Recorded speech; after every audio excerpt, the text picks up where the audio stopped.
My sister-in-law had been unemployed for a long time and couldn't find a job. Feeling sorry for her, I quietly reached out to the HR department at my company and arranged a position for her. To protect her pride, I didn't mention that she got the job through my connections. When she received the offer, she was overjoyed and invited my husband and me out for dinner to thank us. During the meal, she looked at my 8-month pregnant belly, held my hand, and said, "You're almost due, so you shouldn't keep working. You should pack your things and move back to the countryside." I replied calmly, "There are still 2 months until my due date. I can continue working until then. And even after giving birth, I'll still be staying in my own home. I'm not planning to move." Unexpectedly, she got upset and said, "This house is clearly mine.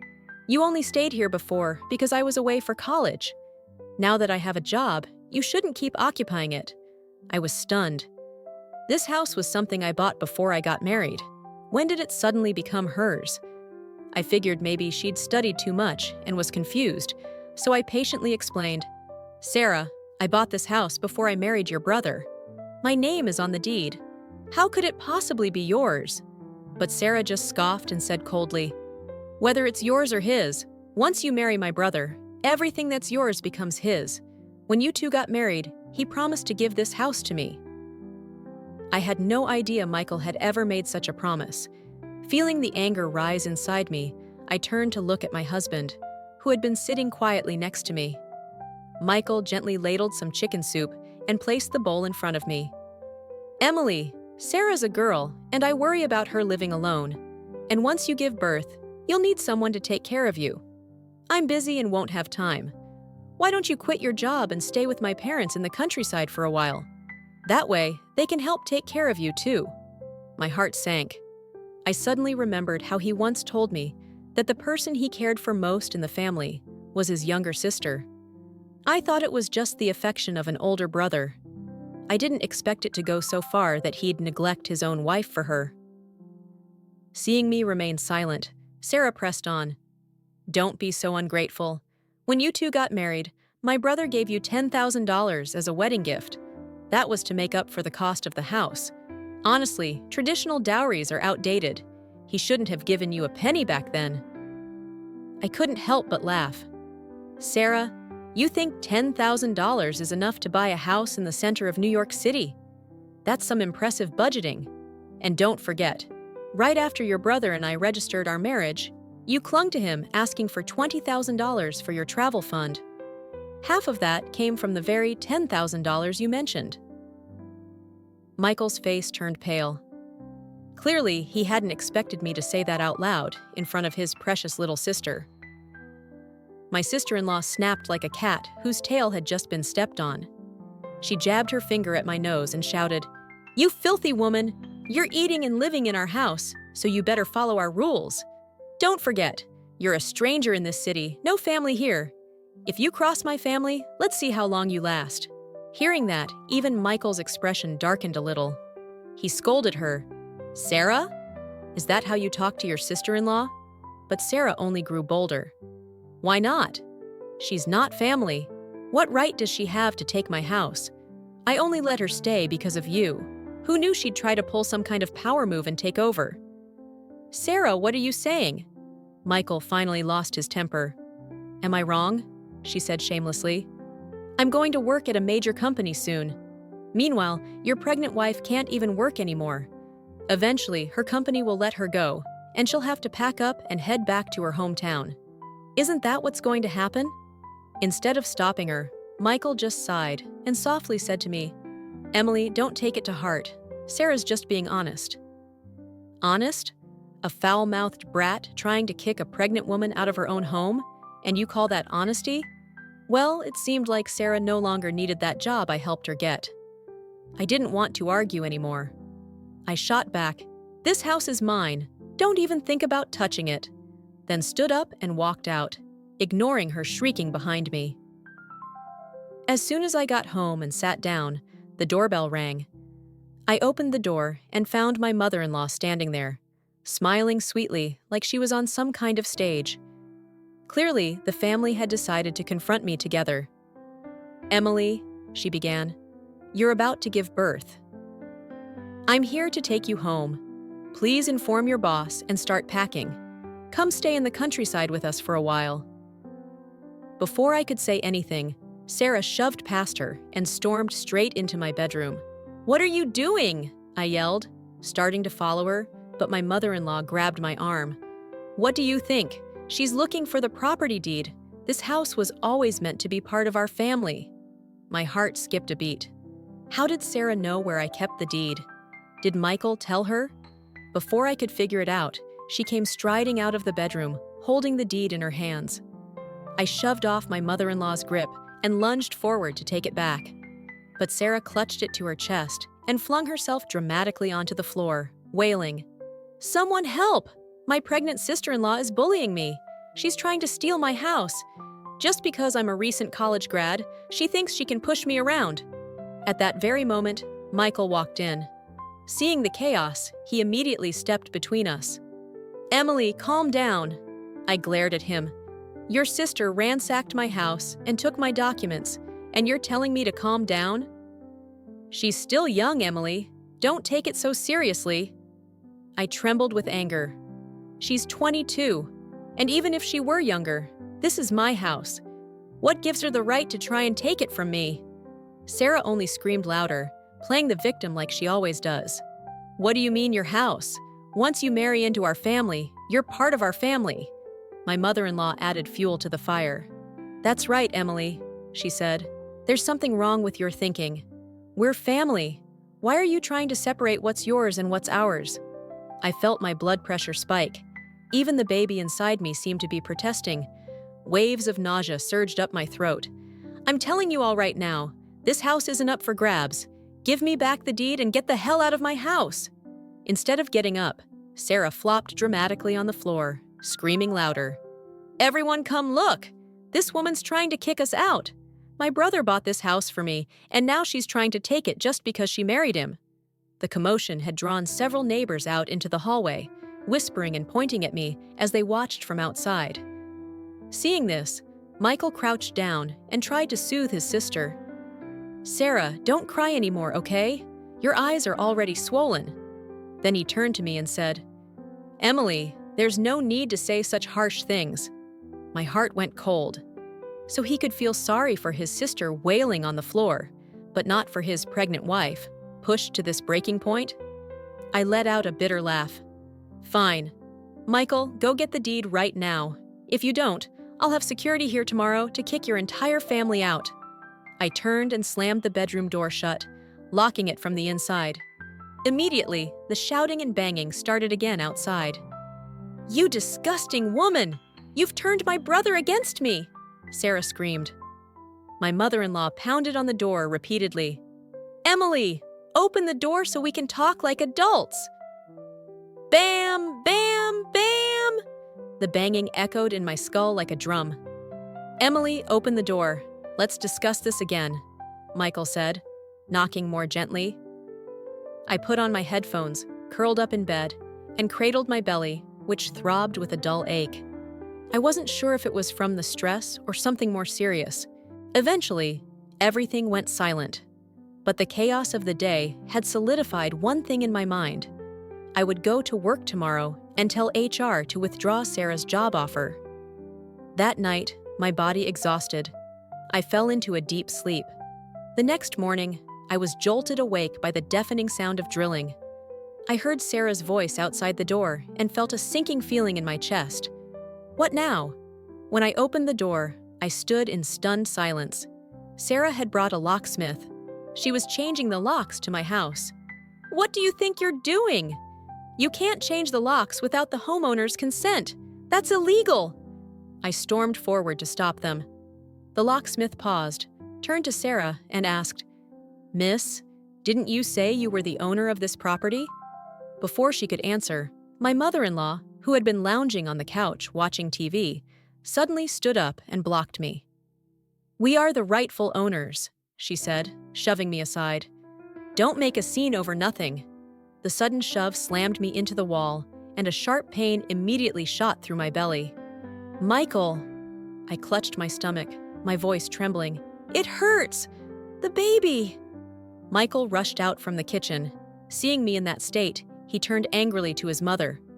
"Mom! She's carrying your grandchild! How could you push her like that?" For a brief moment, a flicker of hope sparked in my chest. Maybe. This time, he's finally on my side. But then he turned back to me, his face full of frustration instead of concern. "Your belly's already that big. Can't you just stay calm for once?" Stay calm?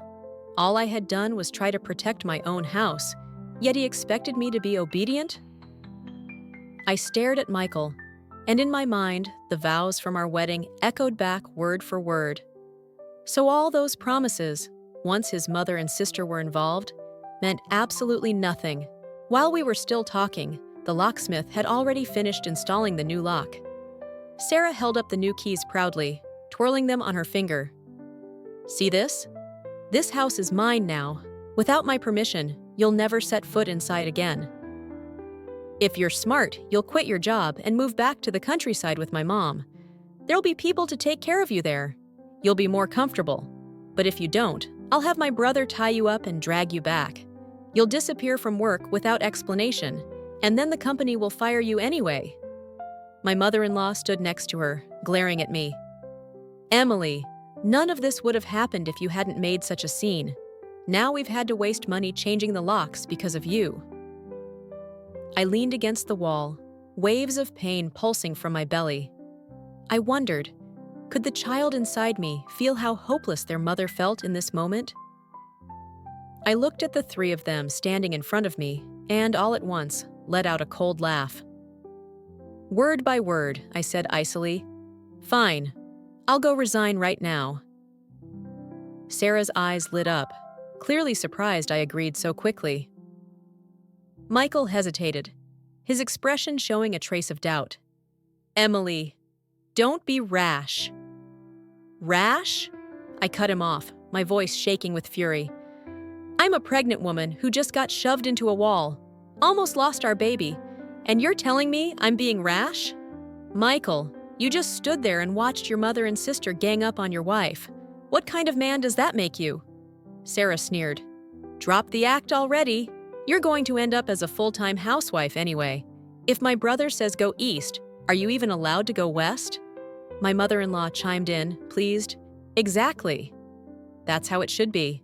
Once you give birth, you should stay home and know your place. Stop dreaming about nonsense." I grabbed my phone and my handbag and walked toward the door. Michael stood there, his face hesitating, like he wanted to say something but couldn't find the words. I paused, waiting for him to speak. But he just opened his mouth and then said nothing at all. What a shame. Even when given one final chance, he still didn't know how to take it. Just as I was about to walk away, Michael suddenly grabbed my arm, a fake look of concern plastered across his face. "Emily, why don't you go back with Mom first? I'll talk to Sarah."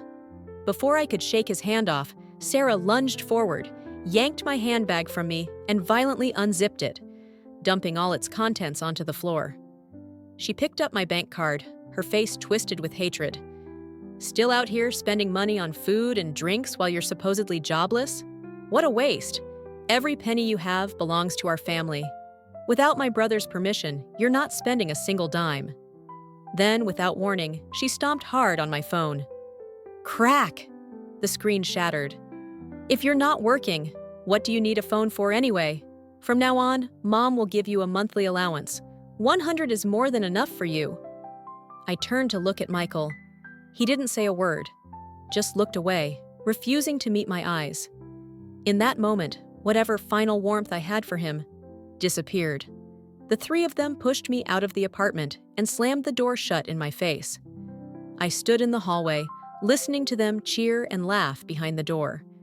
Sarah's voice rang out clearly, laughing. "Finally!" Some peace and quiet. My mother-in-law chimed in.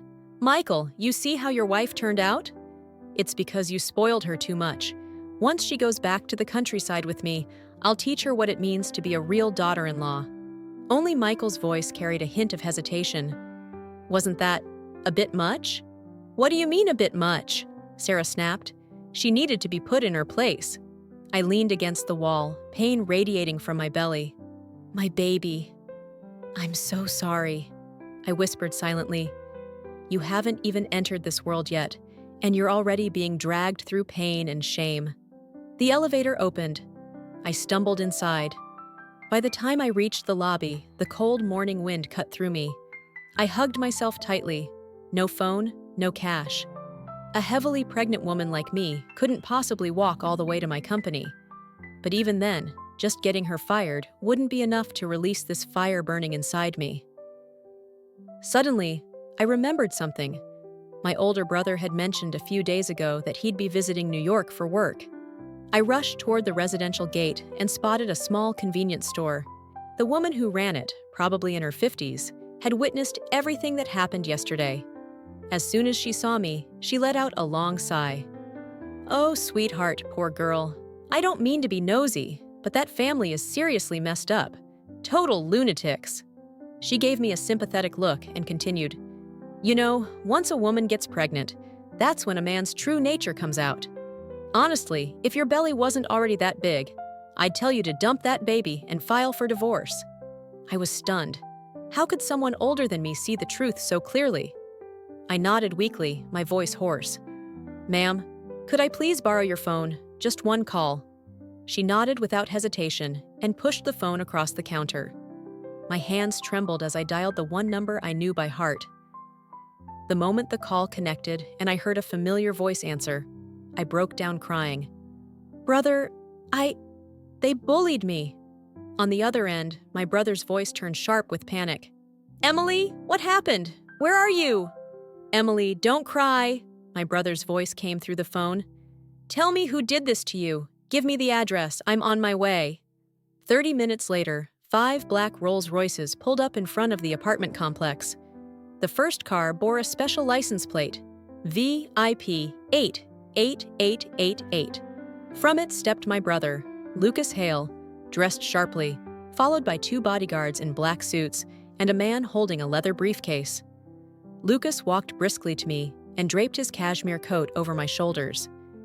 When he saw my red, tear-stained eyes, the gentleness in his gaze vanished, replaced with a sharp, icy edge. "Who did this?" I lifted my hand and pointed upstairs, my voice trembling. "They're up there." He immediately turned to the man with the briefcase. "Mr. Warren, you know what to do. I want them and all their crap out of her sight in 5 minutes." Mr. Warren, the attorney, nodded and headed upstairs with the 2 bodyguards.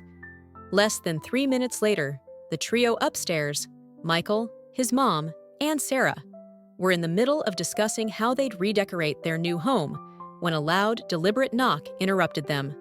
The door opened. Sarah barely had time to react before Mr. Warren flashed his legal ID. "I'm Warren Gray, legal counsel for Hale Enterprises. I'm here on behalf of Ms. Emily Hale to settle an unlawful property dispute." Sarah froze, then scoffed. "Emily Hale? I don't know her. This is my house. You all need to leave." Mr. Warren calmly pulled out a copy of the property deed from his briefcase. "This is a certified copy of the legal ownership certificate. The listed homeowner is Ms. Emily Hale. Your recent behavior constitutes illegal occupation of private property. You are ordered to vacate immediately." Sarah's expression twisted in disbelief. "Emily Hale? No way! She's just some basic office worker." At that moment, Michael's mother peeked out from behind the door, her face turning ghost white. "Emily! How?" Mr. Warren's tone turned even colder. "Ms. Emily Hale is the biological sister of Lucas Hale, chairman of Hale Enterprises. Her personal assets exceed $1 billion. You've got guts, threatening someone from the Hale family?" Sarah's legs buckled beneath her. No, this can't be. If she's that rich, why would she ever marry my brother?" "Because," Mr. Warren replied with a bitter smile, "she once thought your brother actually loved her." "What a shame," he added. "Not everyone deserves that kind of love." "Enough talking." One of the bodyguards stepped forward, voice low and firm. "Pack your things and get out. I don't want to see a trace of you here in 5 minutes." Sarah was in complete panic. She dropped to her knees, clutching desperately at Mr. Warren's leg, sobbing and begging. "We didn't know. If we had known she was part of the Hale family, we wouldn't have dared, even if someone beat us to death. My job is gone. My future is ruined. Please, I'm begging you, just give us one more chance." Mr. Warren recoiled in disgust and kicked her hand away. "A chance? When you shoved a pregnant woman to the ground? Where was your compassion when she was crying in pain? You want mercy now?" It's too late. My mother-in-law began to panic too. We're willing to apologize. We'll pay compensation, whatever it takes." Mr. Warren let out a cold laugh. "You deserve to apologize? Besides, Ms. Emily Hale has already made her decision. From this day forward, your entire family will be blacklisted by all subsidiaries and partners of Hale Enterprises. Forget finding jobs. Good luck even trying to rent a place." The three of them were dragged out of the hallway, people and luggage alike. Sarah collapsed on the pavement, wailing. Michael's mother was pale as ash. And Michael? He stood there like a hollow shell, completely lost. I sat in the car, watching through the tinted window with eyes as cold as ice. My brother gently took my hand. "Are you still in pain?" I shook my head slightly, but inside, there was still a sharp ache. Not in my body, but in my heart. I had once loved Michael so deeply. I truly believed he would protect me. I never expected he would be the one to push me off the edge.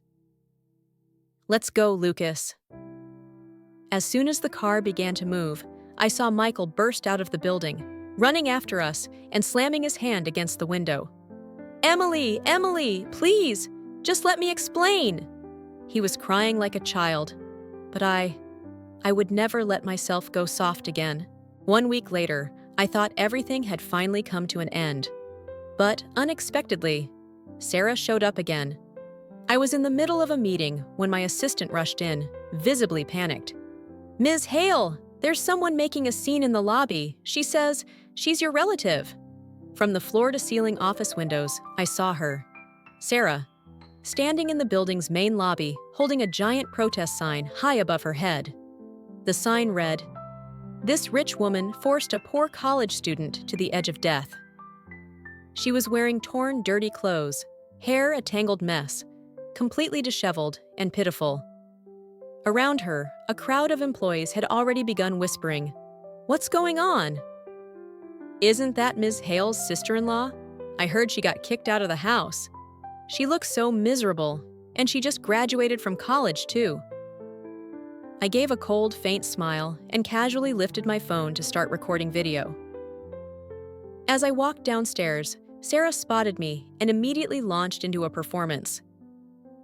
"Emily, finally, you're here!" she cried, throwing herself to the floor. "Please, I'm begging you, just give me a way to survive." Some of the staff nearby started murmuring with sympathy. "Ms. Hale, she looks so pitiful. Maybe just let it go. After all, she's still family, right?" I raised my phone and pointed it straight at her. "Everyone, take a good look," I said calmly. "This is the perfect example of corporate harassment in reverse. The abuser posing as the victim." Sarah's face twisted in shock. "Well, what are you doing?" "I'm recording your incredible performance," I replied, voice like ice. "You stood out there holding a sign, accusing me of being a cruel rich woman who forced a poor student to the brink of death. So go ahead. Tell everyone here how exactly I forced you." She stammered. You kicked us out of the house. We had nowhere to go." Then, as if she just remembered something, she raised her voice dramatically. "And you got me fired. Do you know how hard it was for me to land a job? One word from you and I lost everything. If that's not cruel, then what is?" I looked her dead in the eyes. "You illegally occupied my home. I simply removed a trespasser. And let's not forget, who pushed me that day? Who almost made me lose my baby?" The mood shifted instantly. The employees around us started to look visibly uncomfortable. "She pushed a pregnant woman?" someone whispered. "That's serious." Sarah's eyes darted around nervously. I didn't mean to. It wasn't on purpose." I opened the voice recording app on my phone and pressed play. Then let's hear what this is. Sarah's recorded voice rang out loudly. You filthy woman! What gives you the right to steal my house? I'm going to work at a major company someday, and you? You're just a waddling pregnant cow thinking you can keep that position. Gasps rippled through the crowd. Oh my God! Did she seriously say that to Ms. Hale?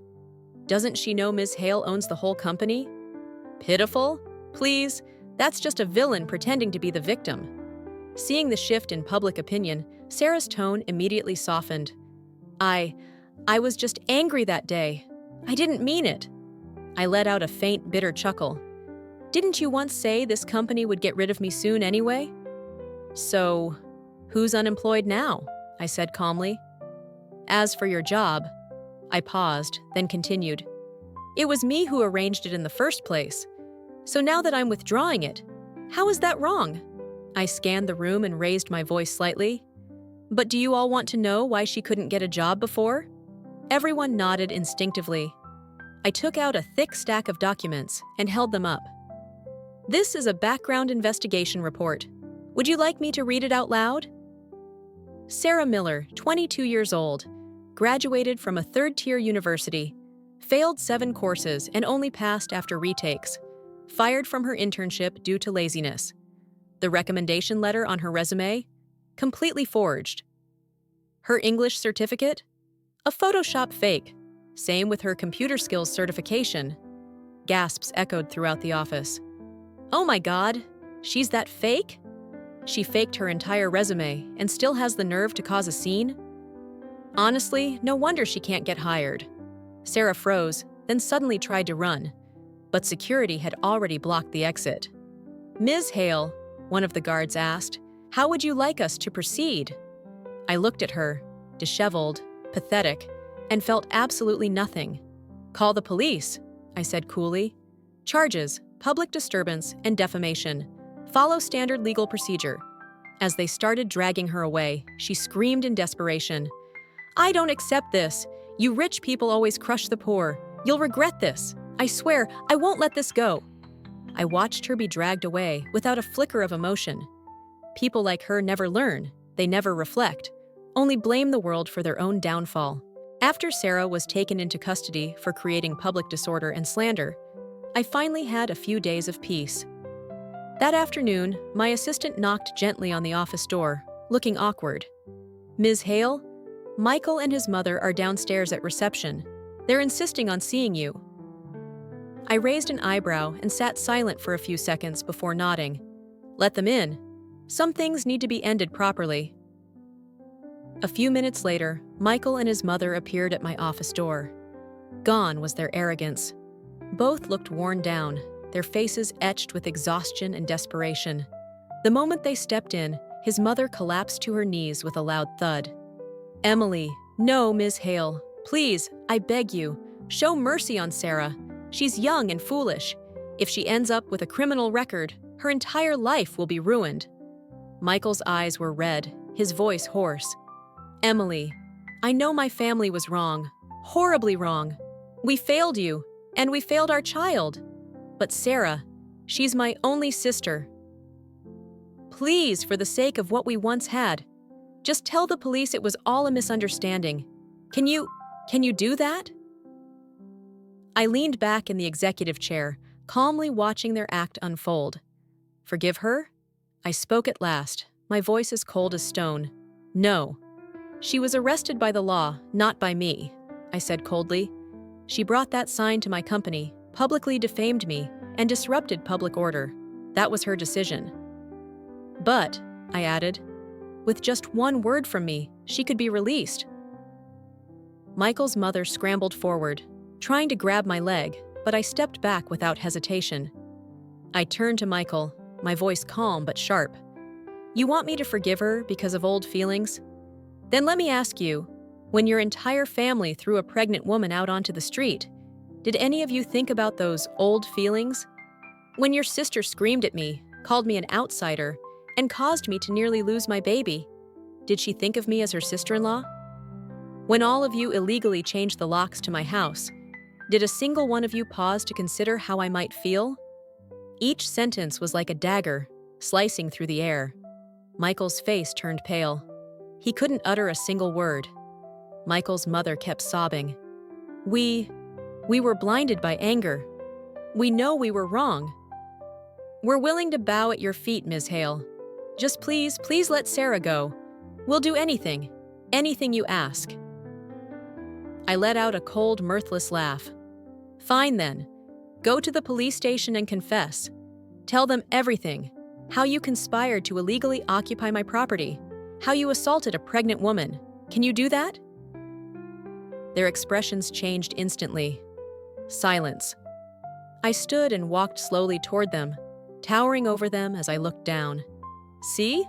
Your so-called anything only applies when it doesn't come at a cost to you. Your apologies, your begging, it was never because you truly regret what you did.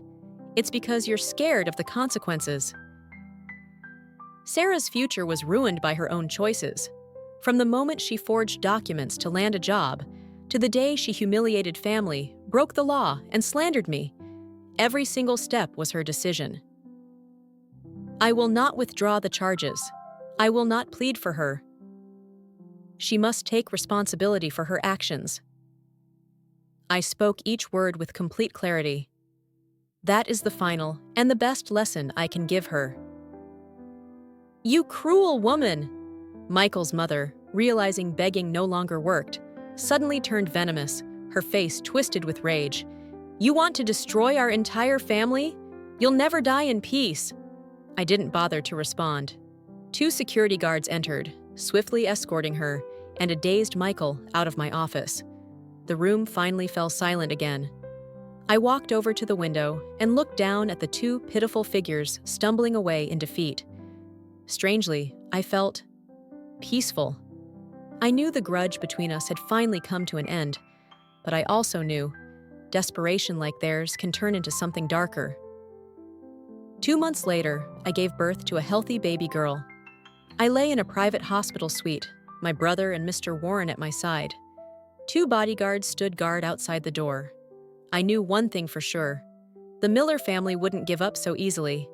And sure enough, the very next day, chaos erupted in the hospital. We're family! Why won't you let us in? Michael's mother shrieked from outside the hospital room. This is my grandchild. You have no right to keep us away.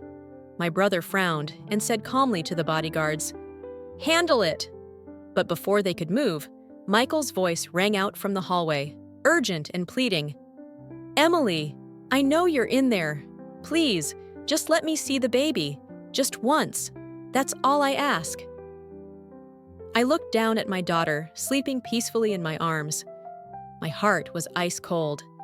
Right then, the door burst open with a loud bang. Michael had forced his way in, seizing the moment while the nurse was exiting. His mother and Sarah were right behind him. Sarah even wore a smug look of triumph on her face. What do you think you're doing? My brother barked, immediately moving to shield me and the baby. The security guards rushed in to intervene, but Michael's mother had already charged toward the bed like a madwoman. Give her to me! She's part of the Miller family! She screamed, reaching her bony hands toward my daughter. Instinctively, I clutched my baby tighter and stepped back. Get out! I shouted. Though my voice was weak from just giving birth, the power behind it didn't falter. Emily, please, Michael said, his voice trembling. Let us take the baby. We'll take good care of her. You're a woman. You know how hard raising a child is. And besides, she's the blood of the Miller family. The blood of the Miller family?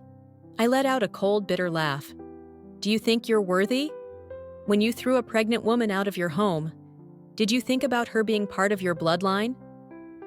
When your sister nearly caused me to miscarry, did any of you think about protecting your so-called legacy? Sarah interjected, feigning concern. Please, sis, don't say that. Now that you've given birth, we're family again. We should raise the child together. She's our only hope. She'll inherit everything from the Miller family one day. Inherit your legacy? I scoffed. You mean your shamelessness? Michael's mother, realizing she couldn't get the baby, dropped to the floor and began wailing hysterically. "This is injustice! The rich are crushing the poor! She gave birth to a Miller, yet she won't even let us see her!"